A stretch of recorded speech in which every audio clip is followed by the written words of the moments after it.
viewers, welcome to today's session. Today we'll be talking about the concept of difference and inequality in tribal context. In this session, I'll attempt to describe the concept of inequality and difference among the tribal groups.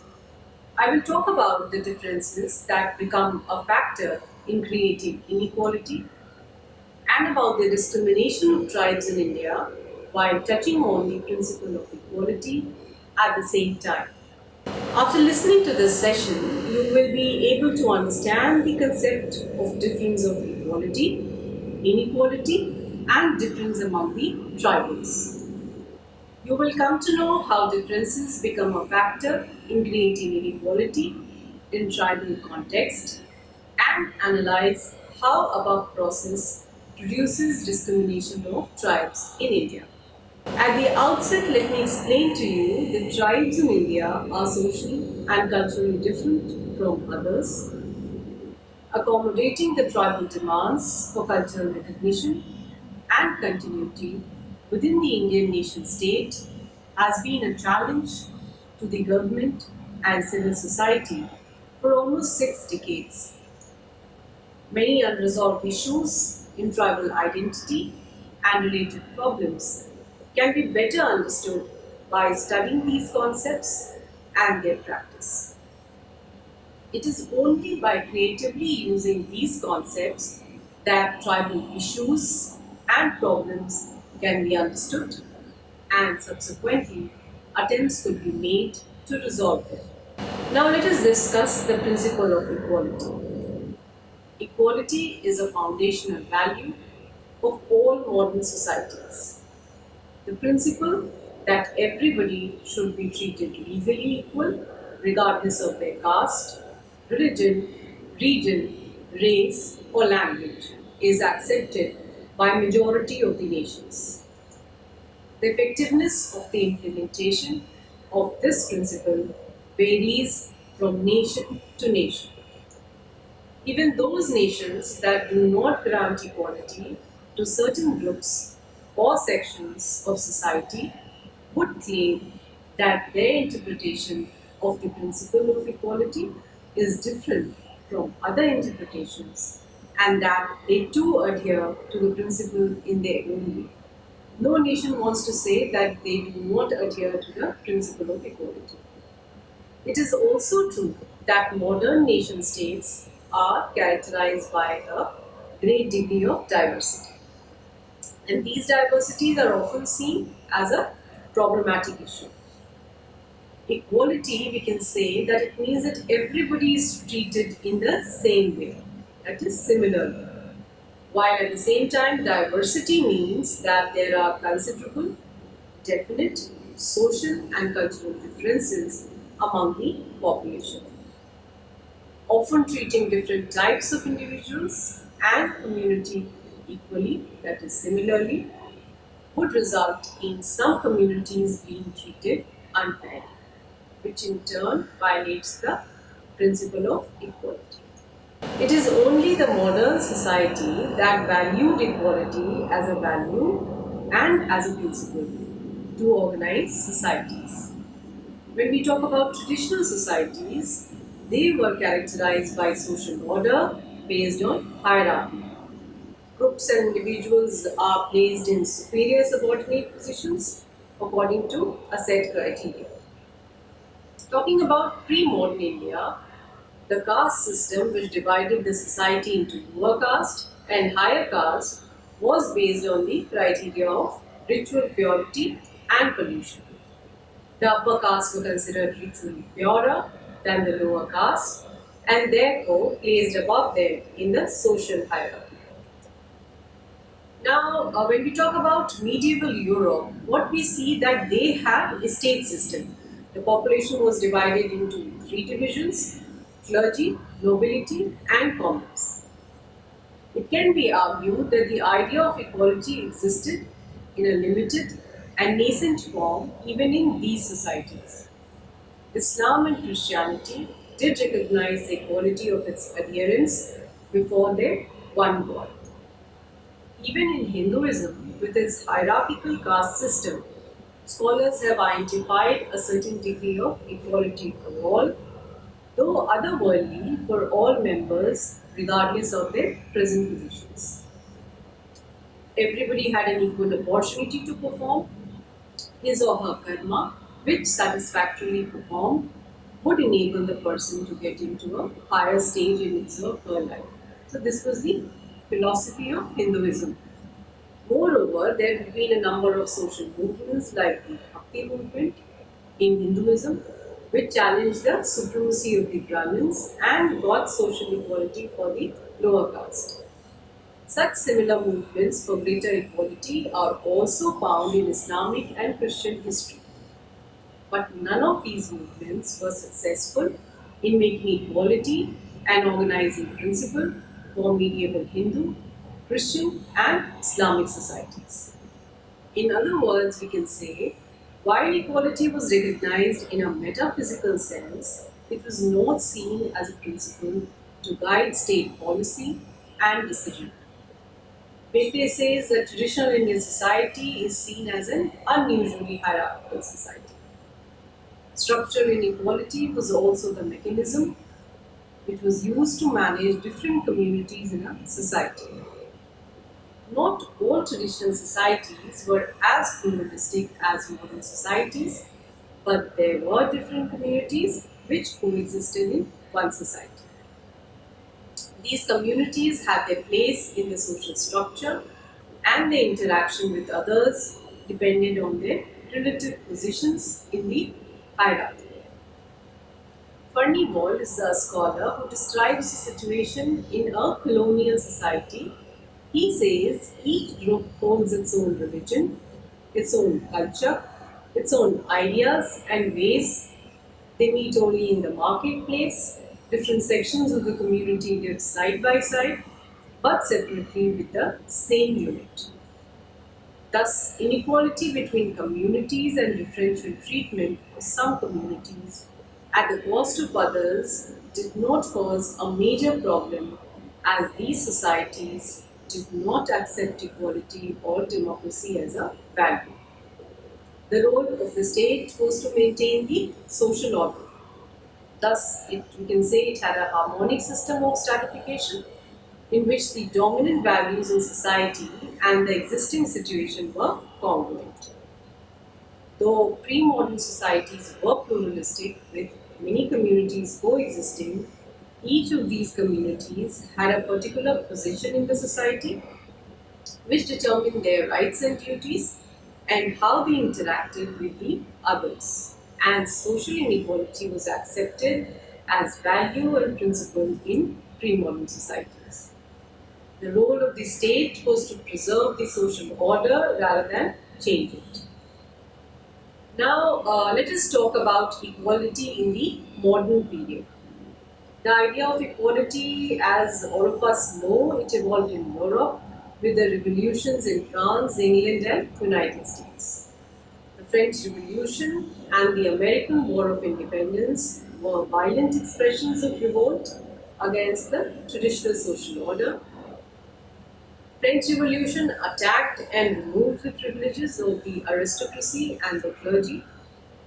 And according to the new system, every individual was treated equally, and no one, regardless of his position in society, had special rights and privileges. Similarly, the American Constitution after the war included the Bill of Rights, which ensured equality to its citizens. It separated the church, that is religion, and state, that is government, mainly to avoid the government from discriminating its citizens because of their religion or denomination being different from the majority religion or denomination. So, the French Revolution and the American Constitution heralded a new period in history where equality was accepted as a fundamental principle. But it was only a beginning of a long process where the idea of equality got further clarified, expanded, and made part of state policy. Firstly, the idea of equality was seen here in a limited form, legal equality. and the abolition of privileges to certain privileged groups like the aristocracy. It did not say anything about existing equalities, which were reflected in the unequal social and economic condition of the people. Secondly, there were large sections of society that were excluded from the ambit of equal treatment. That is, women, slaves, colonized people, and outsiders. So they were excluded from the ambit of equal treatment. And these sections had to wait for many, many more years, or even we can say centuries, to be recognized as being worthy of equal and fair treatment. Women had to struggle till the early 20th century to get voting rights, and the Afro Americans became equal to their white compatriots only after the Civil War. Needless to say, discrimination of these sections continues to happen on a smaller scale in the society even after these monumental events. In the 19th and 20th century, there was an expansion in areas in which the principle of equality was applied. It was felt that inequality in the social and economic spheres of life should end or at least be reduced.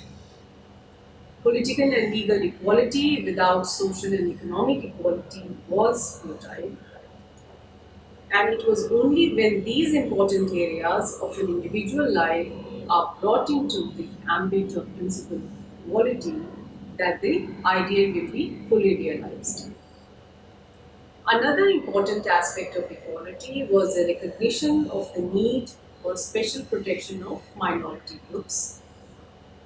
In this context, we need to understand the genocide of Armenians in Ottoman Empire and Jews during the World War II, which brought about the realization that communities as a whole are often discriminated as they belong to a particular religion or ethnic group. Thus, community-based discrimination need to be addressed. More recently, there are demands for equality and recognition to be given to sexual minorities to stop discrimination, which you can see also happening in our country.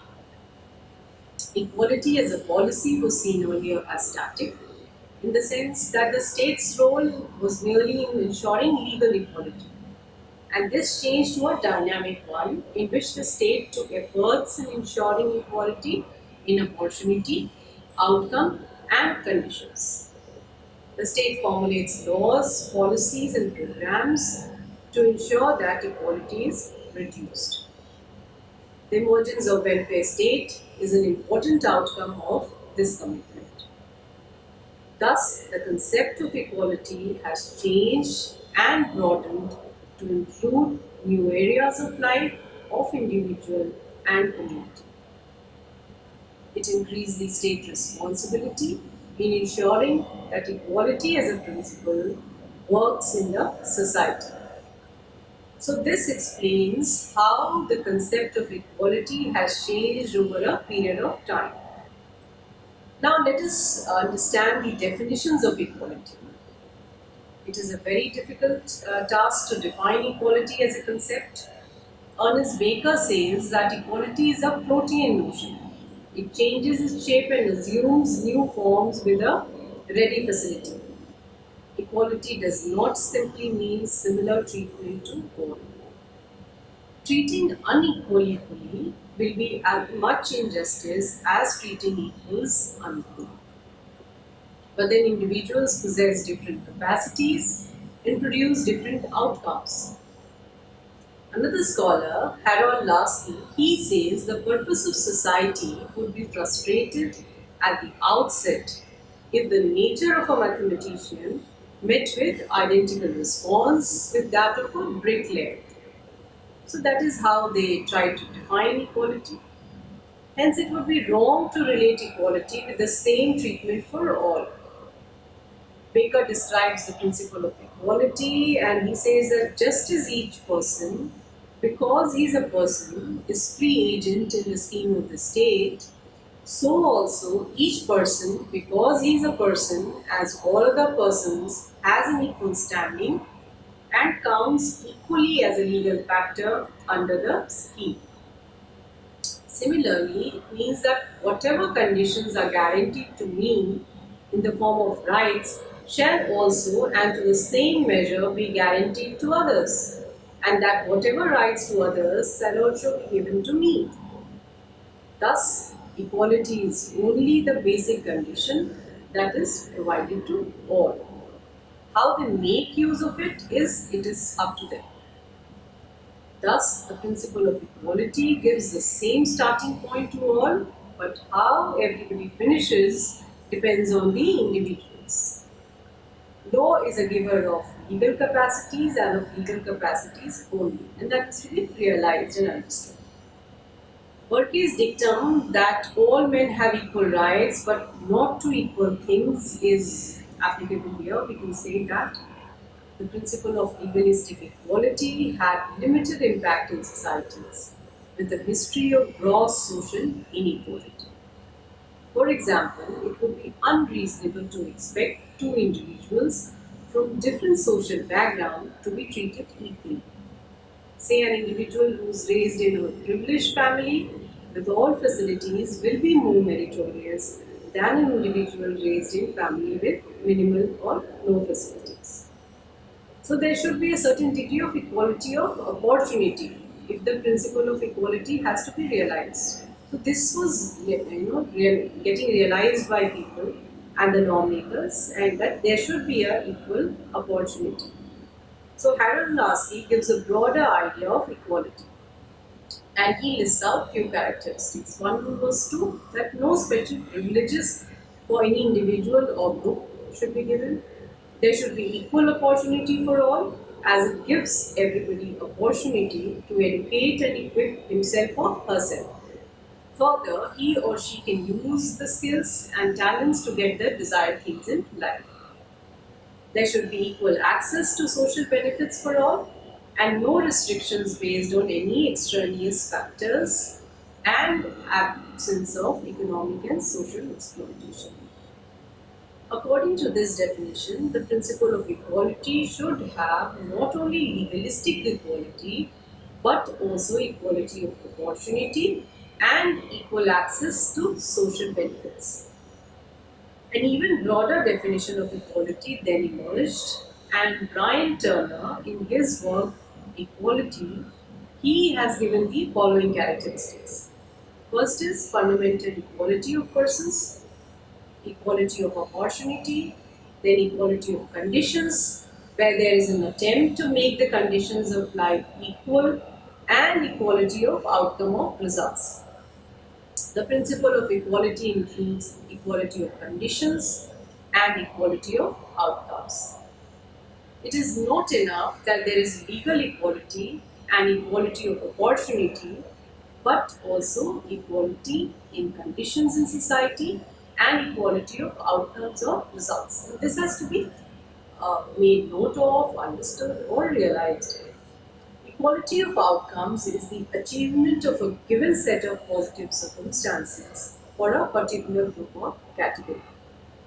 Thus, various communities and groups in a society should not experience vast differences in their standard of living.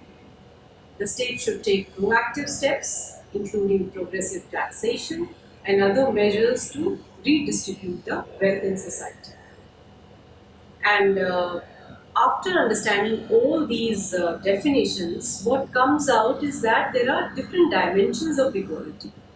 First is the political equality, economic equality, legal equality, and social equality. We need to understand equality from all these perspectives.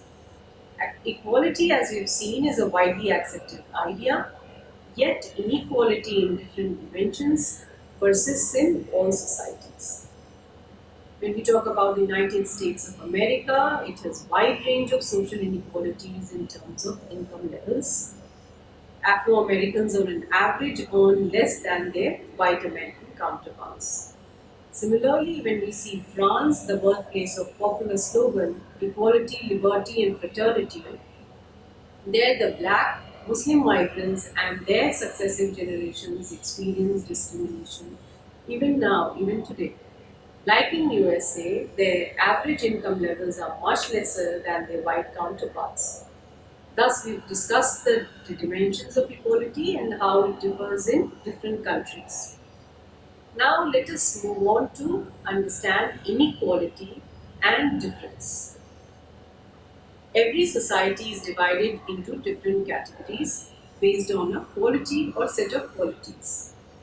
Primitive communities, which were essentially large kinship groups, had minimal differentiation based on the criteria of sex and age. So that was the differentiation made. Modern communities have greater differentiation based on a number of criteria, that is income, race, ownership, sexual orientation, etc. In itself, these different categories do not reflect any hierarchy or any superior subordination relationship. They simply show that people can be grouped together on a common basis. They share some elements of their social and economic lives with others, and there are other people with whom they do not share these particular elements. For example, language can be criterion for grouping people. People who speak Hindi can be one group, and people who speak Bengali can be another. It is only a grouping of people who are different in one way or another. There is no hierarchy with one group being superior to another. Members of one group do not attain more power, prestige, or income simply because they belong to one group and not another. However, when differences are evaluated according to a set of qualities and then different groups are placed in a hierarchy, these differences become a basis for inequality. So, what we need to understand is only when it is grouped according to a particular hierarchy, these groups become unequal. Otherwise, they are different groups following different criteria. Consequently, there are groups that have a subordinate or superior relationship with other groups. Again, there will be a differential rewards and obligations attached to the groups occupying low or high positions. Groups which are placed higher than others enjoy greater prestige, power, income, privilege. They have easier access to things that are needed for a good quality of life. Not all social differences are valued according to the qualities that is set in a hierarchy. The type and nature of quality decided for valuation depends on the nature and type of society. For example, pre-modern societies valued aged population for their wisdom and experience, while modern societies neglect them by attributing negative qualities of lack of energy and low obtain of knowledge, etc. So, how it is viewed has changed over a period of time. Many social differences are also ignored or not even seen as being worthy of notice. They may later on, in a different situation, become socially important. In USA, dark skin, black, was seen as ugly till the 1960s, when change in ideas of beauty altered and the concept of black is beautiful emerged. So, a change in social perspective had brought about a re evaluation of a quality which produced different results. Now, let us talk about social inequality and natural inequality. So, there are these two concepts we need to understand and also acknowledge that how social inequality is different from natural inequality. So many of the criteria for judging a group's value and justifying social inequalities are thought to be found in nature. That is, there are biological differences. It is often argued that biological differences result in a biological inequality, and which in turn results in social inequalities. So, no one can deny that individuals are endowed with different natural abilities and capacities and that there are differences. So we will continue in the next session. Till then, see this video and see, maybe you can see it twice or thrice to understand it in a better way. So see you in the next session.